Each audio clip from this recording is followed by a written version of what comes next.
আমি নিজেই লালন পালন করেছি। কে বললেন? জনাবে আবু তালিব। তাহলে যেটা আমি প্রশ্ন এটাই আসি যে আমার আপনার দয়ার নবীর যে আসল তারিখটি যদি আমরা পেতে চাই তাহলে দয়ার নবীর ঘরে যেতে হবে। তো আমি ঘরে গেলাম, শেষে কোথায় পেলাম না মাওলা আলী আলাইহিস সালামের বাপ, মাওলা আলী আলাইহিস সালামের পিতা, সে হলেন আবু তালিব, অর্থাৎ তালিবের বাবা। আসল নাম কি? আসল নাম হলো ইমরান।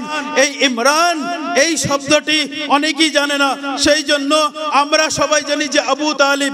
আবু তালিব এটা হলো মাওলা আলী আলাইহিস সালামের বড় ভাই তালিব, তানার পিতা ইমরান মানে আবু তালিব। সেখান থেকে আমরা চিনতে পেরেছি। তাহলে যেটা বলতে চাইছি সেটা হলো এই যে আসল তারিখ দয়ার নবীর সাথী সেই সময় কি কেউ ছিল না, বন্ধু কেউ সময় ছিল না, সেই সময় সাহাবীও ছিল না, তাহলে ছিল একমাত্র চাচা আবু তালিব। তার দরবারে যখন যাই তখন আমি বলি যে হ্যাঁ জনাবে আবু তালিব কাবা শরীফের দরজা খুললেন।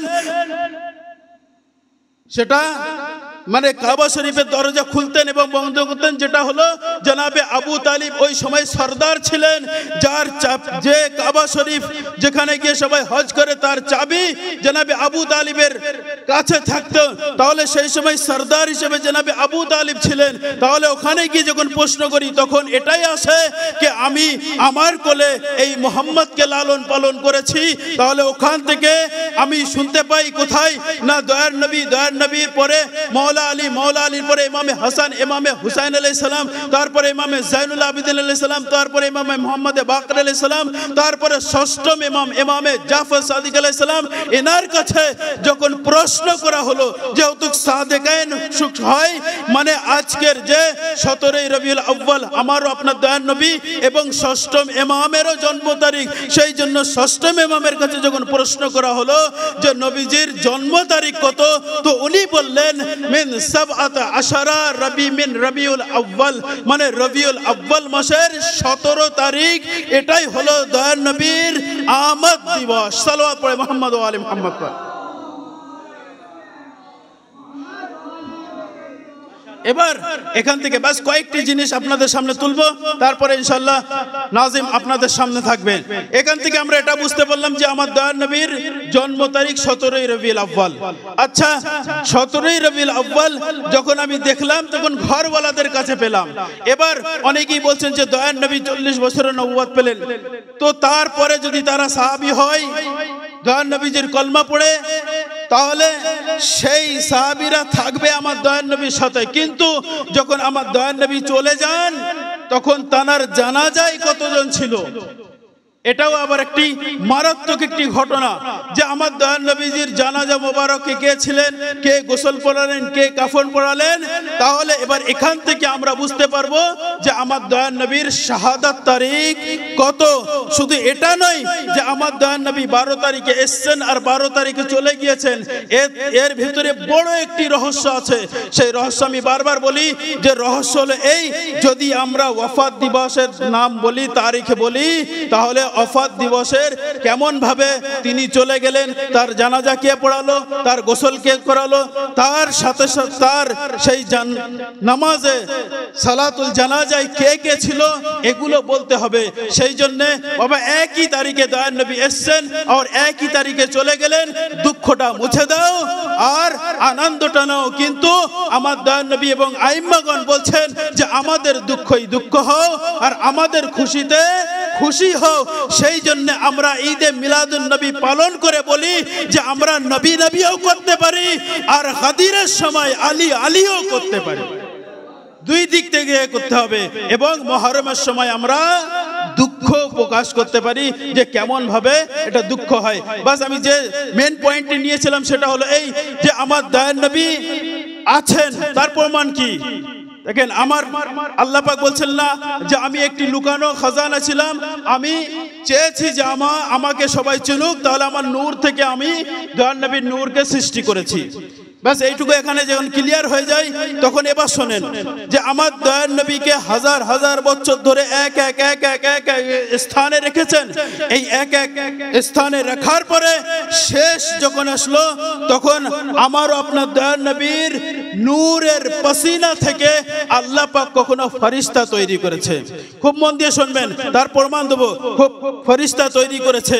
কখনো এটা হয়েছে যে আমার দয়ার নবীর ছায়া থেকে, আমার দয়ার নবীর নূর থেকে এই জমিন বিছানো হয়েছে, কখনো আসমান লাগানো হয়েছে, এর ভিতরে চন্দ্র তৈরি করেছে, আল্লাহ পাক সূর্য তৈরি করেছে। এই হাদিস আছে কোথায়? এই হাদিসে কুদসি আছে, লাউলাক লামা খালাকতুল আফলাক। কি বললেন আল্লাহ পাক? হে আমার দয়ার নবী, আমি আপনাকে সৃষ্টি করেছি কিসের জন্য? যে আপনার নূর থেকে এই পৃথিবী। তাহলে এটাকে যদি আমি এইরূপ ভাবে বলি, লাউলাক লামা খালাকতুল আফলাক, এই আফলাককে আমি সৃষ্টি করিনি। কে বলছে? আল্লাহ পাক বলছে, আমি চন্দ্রকে সৃষ্টি করিনি, সূর্যকে সৃষ্টি করিনি, নক্ষত্রকে সৃষ্টি করিনি, জমিন বিছিয়ে নি, আসমান আমি দেইনি, ফেরেশতা আমি তৈরি করিনি, লৌহ তৈরি করিনি, কুরসি তৈরি করিনি। শুধুমাত্র এইগুলো আমি করেছি, সৃষ্টি করেছি আমার হাবিবের সদকায়, মানে আমার নবীকে আমি সৃষ্টি করেছি। কেন? কেননা এই আফলাককে তৈরি করেছি, এর মহব্বত হলো আমার দয়ার নবী। আমার দয়ার নবীর নূর থেকে বিভিন্ন জিনিস সৃষ্টি করেছে। তারপরে বলছেন যে লাউলাক লামা খালাকতুল আফলাক লাউলা আলিয়ুন লামা খালাকতুক, মানে আল্লাহ পাক বলছে যে আমি পৃথিবী তৈরি করেছি, জমিন তৈরি করেছি, ফেরেশতা তৈরি করেছি আপনার মহব্বতের জন্য, এবং আপনাকে সৃষ্টি করেছি আমি আলীর জন্য। কি বলতেন? এবার এখান থেকে দুটি আরেকটি জিনিস, লাউলা মানে লাউলা, যেটাকে কি বলা হয় যে দয়ার নবীকে সৃষ্টি করেছেন, এই পৃথিবীকে সৃষ্টি করেছেন নবীর মহব্বতে, এবং নবীকে সৃষ্টি করেছেন আলীর মহব্বতে, এবং এই দুজনকে সৃষ্টি করেছেন মা ফাতেমাতুজ জাহরা সালামুল্লাহ আলাইহার মহব্বতের জন্য। তাহলে এক অপরের থেকে এসেছেন দয়ার নবী মওলা আলী। সেই জন্য আমার দয়ার নবীর জন্য মওলা আলী, আমার আপনার দয়ার নবী বললেন যে আমি আর আলী একই নূরের দুইটি টুকরা, আলী এবং মোহাম্মদ, আলী এবং মোহাম্মদ, এবং তার থেকে আসছেন মা ফাতেমাতুজ জাহরা। বাস এইটুকু এবার আপনি বুঝে নেন। তাহলে এবার দেখেন, যারা যারা বলছে যে আমার দয়ার নবী এসছেন, মারা গেছেন মানে আমার দয়ার নবী আর নেই, তার কাজ ছিল নামাজ পৌঁছানো, নামাজ দিয়েছেন, রোজা দিয়েছেন, হজ দিয়েছেন, যাকাত দিয়েছেন, সব কিছু বয়ান করেছেন, দয়ার নবী আর নেই, উনি চলে গিয়েছেন। তার প্রমাণ আপনাদের কাছে আছে। আপনারা এই সামিয়ানা, আপনারা এই স্টেজ সাজিয়েছেন, আপনারা বেলুন লাগিয়েছেন, আপনারা লাইট লাগিয়েছেন, তার মানে এই যে আজকে ঈদে মিলাদুন নবী হচ্ছে, এটা এর প্রমাণ। এই কালকে এই বেলুন থাকবে না, এই স্টেজ থাকবে না, এই লাইট থাকবে না, এই মাইক থাকবে না, এই মেহমান থাকবে না, আপনারও থাকবেন না। তার মানে কি? এই মেহফিল শেষ হয়েছে, এই মেহফিল এখানে শেষ হয়েছে, মিলাদ এখানে শেষ হয়েছে। যদি এইটা আপনারা বুঝতে পারেন যে কালকে এইসব অফ হয়েছে, মানে মিলাদটা আজকের ছিল, কালকে আর নয়। কিন্তু এখান থেকে প্রমাণ এটাই হয় যে হ্যাঁ, ঈদে মিলাদুন নবী আমরা পালন করেছি, আমার দয়ার নবী আছে। এবার দেখেন, এই লাইট জ্বলছে, এই বেলুন চলছে, এবং মাইক চলছে, আপনারা শুনছেন, আমরা শোনাচ্ছি, কবিগণ আছে, ওলামায়ে কেরাম আছে, মুমিনিন আছে। এর মানে হলো এই যে আমার দয়ার নবীর জিকির চলছে। তাহলে আল্লাহ পাক সেই নবীর এই নবীর মুহাব্বতে সমস্ত জিনিসকে তৈরি করেছে। আজ যদি সূর্য না উঠতো, চন্দ্র না উঠতো, নক্ষত্র না হতো, আসমান না হতো, জমিন না হতো, এর মানে হলো এটাই যে আমার দয়ার নবীর মুহাব্বতে যেমন ভাবে আপনারা এই প্যান্ডেল সাজিয়েছেন, মানে দয়ার নবী আছে। আল্লাহ পাক ও নবীর মুহাব্বতে এই আসমান বিছিয়েছে। যদি নবী না হতো, এই আসমান চলে যেত, জমিন হতো না, নক্ষত্র হতো না, সূর্য উদয় হতো না, চন্দ্র উদয় হতো না, আসমান থাকতো না, ফেরেশতা থাকতো না, লৌহ থাকতো না, কলম থাকতো না। এইগুলো আছে, মানে সূর্য উদয় হচ্ছে, চন্দ্র উদয় হচ্ছে, ফেরেশতা আছে, জান্নাত আছে, জাহান্নাম আছে, কলম আছে, হাসরের ময়দান আছে। এইগুলো থেকে প্রমাণ হয় আমার দয়ার নবী এখনো আছে। সাল্লাল্লাহু আলাইহি মুহাম্মদ ওয়া আলি মুহাম্মদ पर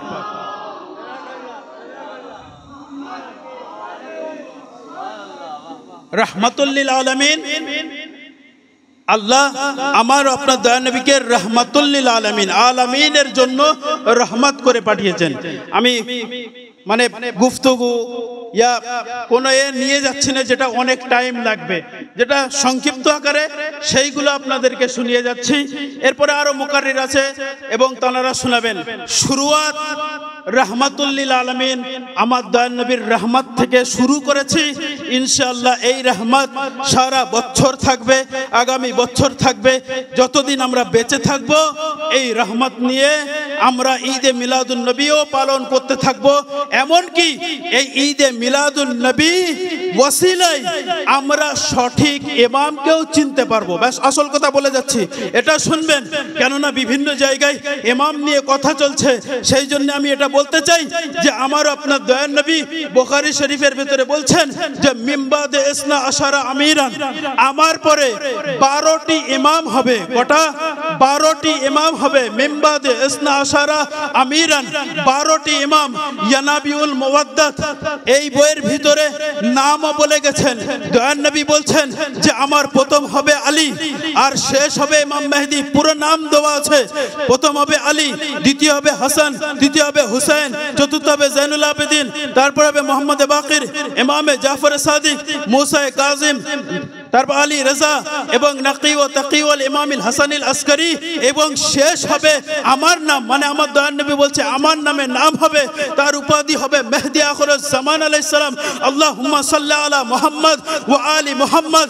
এবার আপনি এখান থেকে নতিজা এই দিচ্ছি যে আমার আপনার দয়াল নবী বললেন যে আমার পরে 12টি ইমাম হবে। এই 12টি ইমামকে যারা যারা মানবে তাদেরকে জান্নাত।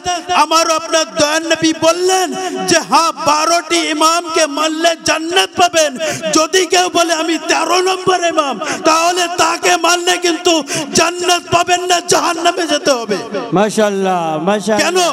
এই জন্য যেতে হবে। নারায়ে রিসালাত, নারায়ে রিসালাত, মাশাআল্লাহ।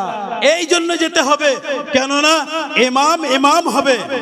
যে দয়াল নবী বলেছেন যে ইমাম ইমাম হবে সমস্ত বনি হাশিম কুরাইশ বংশ, যেটাকে বলা হয় যে কুল্লু মিন কুরাইশ, সব কুরাইশ বংশ থেকে হবে, বনি হাশিম থেকে হবে।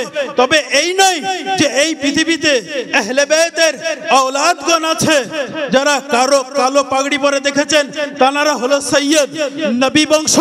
তানারা যদি বলে যে আমি ইমাম, তো আপনি কোন ইমাম নেবেন? 13 নম্বর ইমাম, 14 নম্বর ইমাম, 15 নম্বর ইমাম? না, আমার দয়াল নবী বলেছেন 12 ইমাম, তো 12টি ইমাম। কেউ যদি দাওয়া করে যে আমিও ইমাম, তাহলে সেই তার দাওয়া ঝুটা হবে। কেন হবে?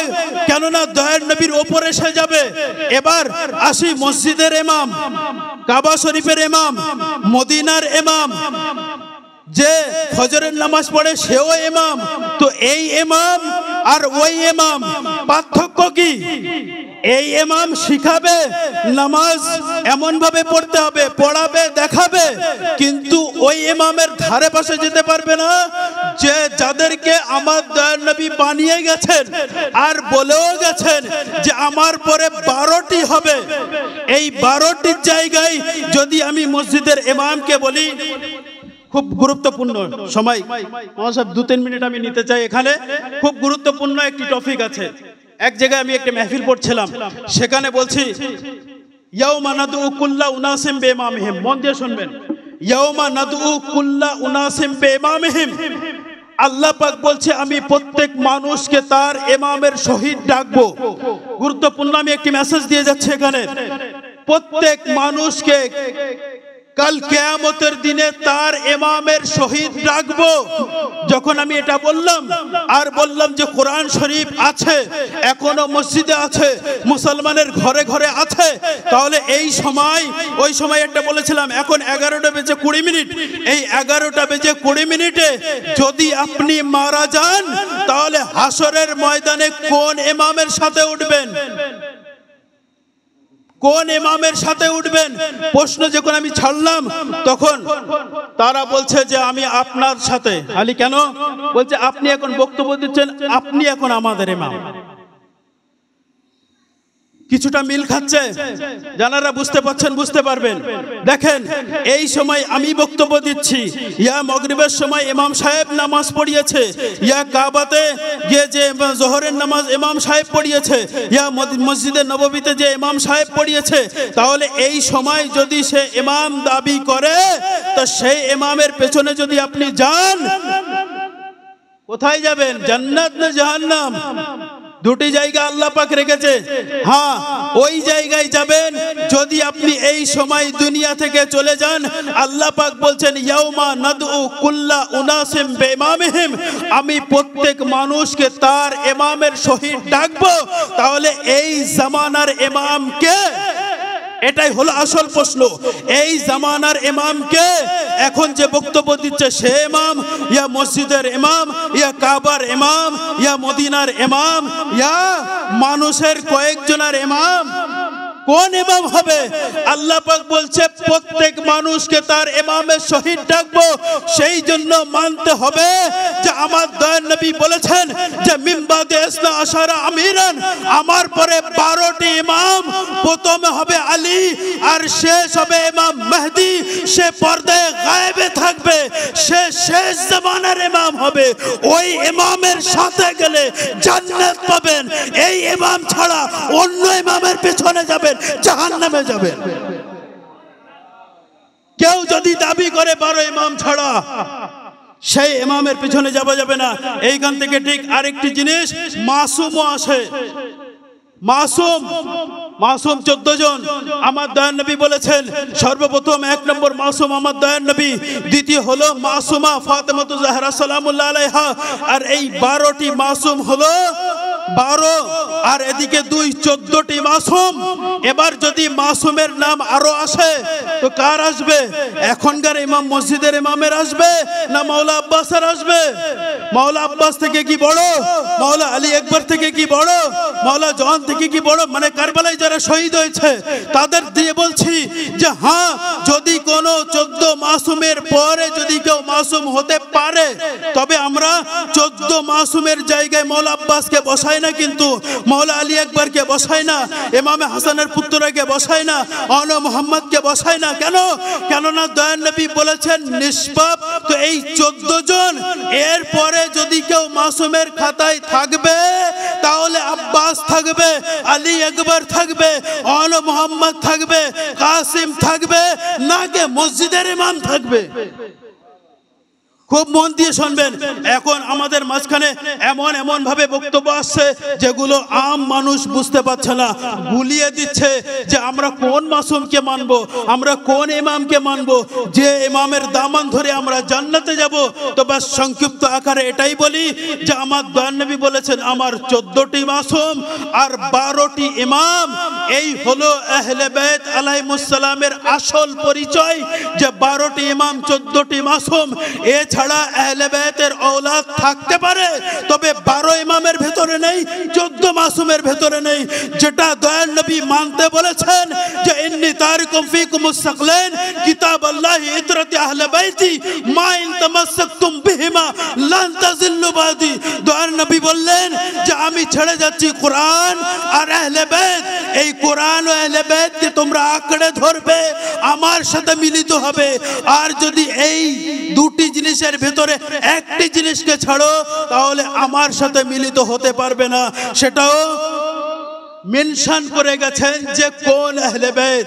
কোরআন শরীফের আয়াতের মাধ্যমেও এবং হাদিস শরীফের হাদিসে কিসার, এই হাদিসের মাধ্যমে যে কারা কারা 12 ইমাম আর কারা কারা 14 মাসুম, এটা মেনশন করে গেছেন। এদেরকেই মানতে হবে।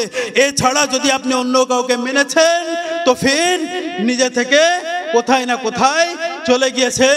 ওয়া আখিরু দাওয়ানা আনিল হামদুলিল্লাহি রাব্বিল আলামিন।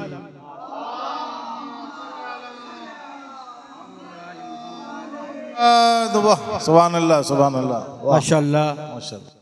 খুব সুন্দর। আপনাদের সম্মুখে যে আলী জনাব মৌলানা মনির আব্বাস নজফি সাহেব का किबला बेहतरीन